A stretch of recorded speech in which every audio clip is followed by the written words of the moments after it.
जो टिप्पणी मैं देने वाला हूं रामानुज दासा श्रीमान गट्टू वेणुगोपाल स्वामी द्वारा दी गई है।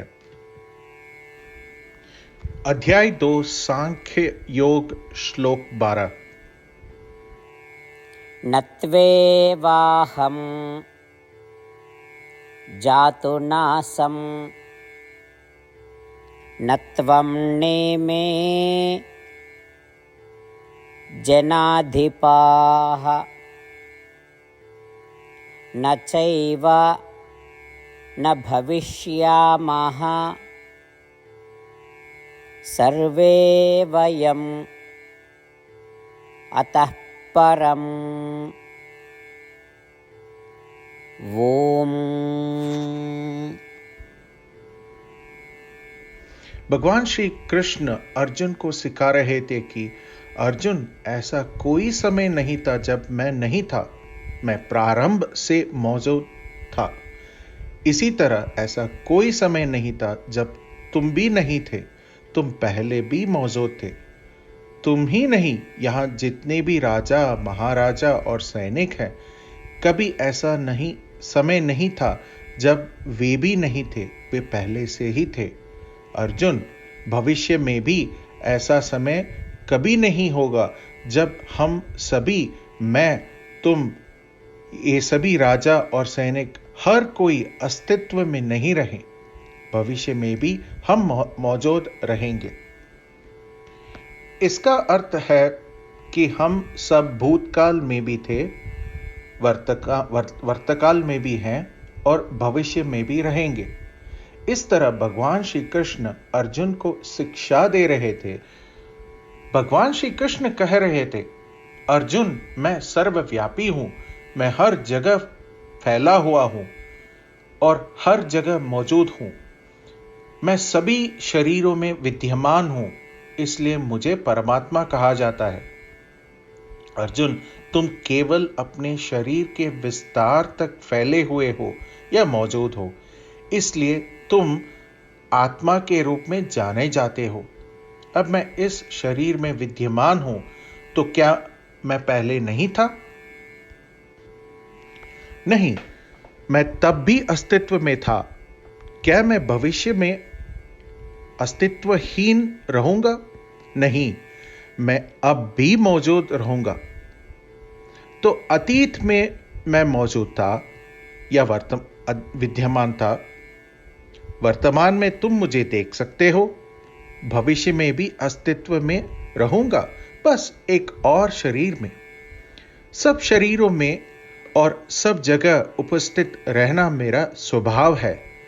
तुम्हारे बारे में बात करें तो तुम इस शरीर में मौजूद हो या विद्यमान हो, तुम और तुम्हारा शरीर अलग है। तुम इस शरीर में विद्यमान हो और चूंकि तुम केवल इस शरीर की सीमा तक ही उपस्थित हो, तुम आत्मा कहलाते हो। अतीत में भी तुम किसी अन्य शरीर में विद्यमान थे। अब तुम इस शरीर में विद्यमान हो। भविष्य में भी तुम दूसरे शरीर में विद्यमान रहोगे। तो इसका मतलब है कि तुम भूत, वर्तमान और भविष्य में मौजूद रहोगे। अब तुम समझ गए होगे कि तुम और मैं अलग हैं। इसी तरह अर्जुन, जो सैनिक, जानवर, पशु, पक्षी अपने सामने देख रहे हो, वे केवल अपने शरीर की सीमा तक मौजूद और विद्यमान हैं। इसलिए उन्हें भी आत्माएं कही जाती हैं। तुम प्रत्येक व्यक्ति को अलग करने में सक्षम हो, है ना? आत्माएं अलग अलग हैं। उन्होंने अपने अपने कर्मों के अनुसार अपने अपने शरीर प्राप्त किए और केवल अपने शरीर की सीमा तक मौजूद हैं। वे सभी आत्मा के रूप में जाने जाते हैं। यहां तक कि हमारे सामने मौजूद इन सभी आत्माओं में भी हम उनमें अंतर देख सकते हैं, है ना? तुम्हारी और मेरी तरह ये सभी आत्माएं भी भूत, वर्तमान और भविष्य में विद्यमान थी। इस सब के अनुसार यह स्पष्ट है कि मैं तुम सबसे अलग हूं। यह स्पष्ट है कि ये सभी आत्माएं जिनमें तुम और यहां सभी हैं मुझसे भिन्न है। यहां तक कि इन सभी आत्माओं में भी तुम उनमें से प्रत्येक में अंतर देख सकते हो। यह वही है जो भगवान श्री कृष्ण अर्जुन को वेद शास्त्र में घोषित किया गया है स्पष्ट कर रहे थे, और अर्जुन के माध्यम से हम सभी को वे आत्मा और परमात्मा के बीच के अंतर और प्रत्येक आत्मा के बीच के अंतर को समझा रहे थे। इस श्लोक के माध्यम से हमें जो संदेश और पाठ समझना चाहिए और उसका पालन करना चाहिए वह यह है कि मैं हमेशा मौजूद रहूंगा और भगवान भी हमेशा मौजूद रहेंगे। मैं शोक कर रहा हूं और भगवान हमेशा के लिए शांतिपूर्ण सुख की अनंत स्थिति में है। हमें नित्य स्मरण करना चाहिए कि हमें भी अनंत शांतिमय सुख प्राप्त हो। उस तर्क की सामग्री को प्राप्त करने के लिए हमारा एकमात्र विकल्प श्रीमन नारायण की शरण लेना है, जो परमात्मा है, जो सुख में मौजूद है। जब तक हम इस शरीर में हैं तब तक उनकी शरण ग्रहण कर लेनी चाहिए। यह हमें प्रतिदिन याद रखना चाहिए। आइए हम सब श्रीमन नारायण की शरण लें। श्रीमद् भगवद गीता का संपूर्ण सार श्री कृष्ण परमात्मा ने अध्याय 18 के श्लोक 65 से 70 में 8 कार्य करने के लिए दिया है। श्री कृष्ण कहते हैं, मैं उन लोगों से प्रेम करता हूं जो इन 8 बातों का पालन करते हैं। मैं उन भक्तों की सब प्रकार से रक्षा करूंगा। श्री कृष्ण परमात्मा द्वारा बोली गई संपूर्ण भगवद गीता को सुनने के बाद अर्जुन कहते हैं, करिष्ये वचनम तव, जिसका अर्थ है, श्री कृष्ण मैं वही करूंगा जो आप कहते हैं। यही कारण है कि श्री कृष्ण ने अर्जुन को सभी प्रकार की सफलताएं और विजय प्रदान की है। आइए हम परमात्मा को अपनी प्रतिज्ञा दें कि हम इन 8 कर्मों का पालन करेंगे। परमात्मा को यह शब्द देने से बड़ी कोई पूजा, तप या यज्ञ नहीं है। मैं ये 8 व्रत कहूंगा जो हमें करने चाहिए। आप सब कृपया अपने मन और हृदय में इन पर विचार करें। आज हम श्री कृष्ण को अपना वचन देते हैं। इसी प्रतिज्ञा को मन में रख भगवान श्री कृष्ण की प्रसन्न भरी मुख की कल्पना करें और इस आनंद को महसूस करें। जय श्रीमन नारायण। ये है हमारे 8 वादे। हमारा पहला वादा, हे श्रीमन नारायण, आपके निर्देश अनुसार हमेशा आपका ध्यान करूंगा और आपके बारे में ही सोचूंगा। हमारा दूसरा वादा, हे श्रीमन नारायण, आपके सलाह अनुसार हमेशा आपका भक्त रहूंगा। हमारा तीसरा वादा, हे श्रीमन नारायण, मैं आपकी सेवा और आपकी संतुष्टि के लिए अपने सभी कार्य करूंगा। हमारा चौथा वादा, हे श्रीमन नारायण, जैसा कि आपने कहा था अनुसरण करें।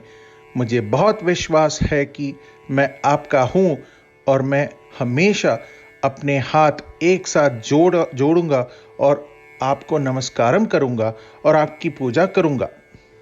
हमारा 5वां वादा, हे श्रीमन नारायण, मुझे आपके शब्द माम एकम शरणम व्रज 18 से 66 याद है। यथानुसार मैं खुद को आपके सामने अर्पित करता हूं। श्रीमन नारायण, मैं हमेशा आपकी शरण में जाता हूं। हमारा 6वां वादा, हे श्रीमन नारायण, मुझे आपके शब्द मां शुचः 18 से 66 याद है, जिसमें आप हमें शोक न करने का आश्वासन दे रहे हैं। मैं अब और शोक नहीं करूंगा।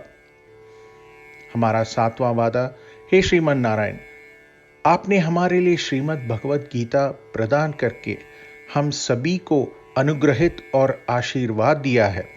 मैं प्रतिदिन कम से कम एक श्लोक पढ़ने या सुनने का वादा करता हूं। हमारा 8वां वादा। हे श्रीमन नारायण, आपने गीता को पूरी मानवता तक पहुंचाया।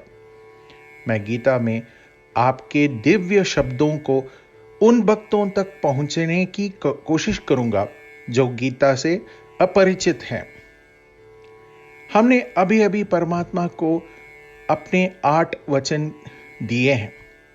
प्रत्येक दिन श्रीमन नारायण को अपना वचन देना कि हम वैसा ही करेंगे जैसा वे कहते हैं, अपने आप में एक महान पूजा है। आइए हम अपने अडिग विश्वास के साथ उन्हें अपना वादा दें। हे श्रीमन नारायण, मैं वैसा ही करूंगा जैसे आप कहेंगे, मैं वैसा ही व्यवहार करूंगा जैसा आप चाहते हैं, और मैं केवल आपके लिए ही काम करूंगा। श्रीमन नारायण करिष्ये वचनम तव, जिसका अर्थ है, श्रीमन नारायण मैं आपके निर्देशों के अनुसार कार्य करूंगा। सर्वम श्री कृष्णार्पणम अस्तु। जय श्रीमन नारायण। नत्वेवाहं जातुनासं नत्वं नेमे जनाधिपाः न चैव न भविष्यामः सर्वे वयम् अतः परम्। ॐ नत्वेवाहं जातुनासं नत्वं नेमे जनाधिपाः न चैव न भविष्यामः सर्वे वयमतः परम्। ॐ श्रीमन्नारायण करिष्ये वचनं तव। सर्वं श्रीकृष्णार्पणमस्तु। जय श्रीमन्नारायण।